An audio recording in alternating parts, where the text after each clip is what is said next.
সুন্নতকে অস্বীকার করার জন্য কি হবে?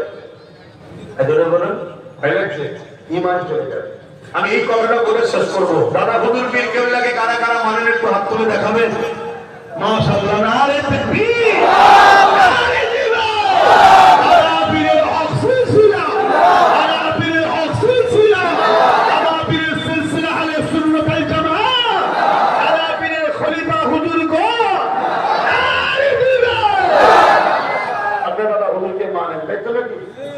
আপনার সিদ্দিকী সম্বন্ধে আরেকটা কথা আছে, ঘন ঘন কাফের বলে, কি বলে তো নাকি? আচ্ছা, আমি তো ঘন ঘন বলে বলছে দাদা হুজুর ওসিয়াত নামার মধ্যে লিখে গেছে, শুনছো? দাদা হুজুর ওসিয়াত নামার মধ্যে লিখে গেছে দাড়ি, টুপি, জুব্বা, পাগড়ি তুচ্ছ তাচ্ছিল্য করলে কাফের হয়ে যাবে। শুনছেন না শোনেন না? দাড়ি, টুপি, জুব্বা, পাগড়ি তুচ্ছ তাচ্ছিল্য করলে কাফের হয়ে যাবে। এটা কে ফতোয়া দিচ্ছে? দাদা হুজুর। কেন? নবীর সুন্নাত। এটাই তোদের কি হলো?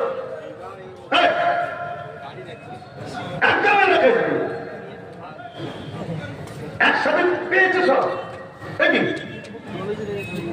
দাদা হুজুরের কথা বললাম তো নাকি?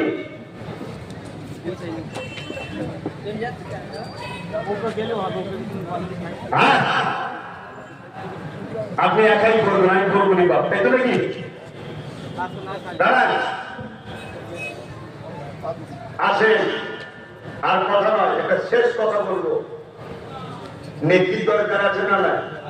জলদি করে বলো, নেকির দরকার আছে না নাই? দুয়ার দরকার আছে না নাই? তাহলে পকেটে হাত দেন, দুয়ার আগে নেকিটা কিনে নেন। দুয়ার আগে নেকিটা কিনে নেন, আগে দানটা করে দেন, তারপরে হাত তুলে বলে আল্লাহ আমরা সহজে করেছি। তাহলে আল্লাহ খুশি হবে না হবে না? সকলে বিসমিল্লাহ শরীফ দরুদ শরীফ সূরা ফাতিহা শরীফ পড়ে এখনই দোয়া হবে। আর পকেটে হাত দেন।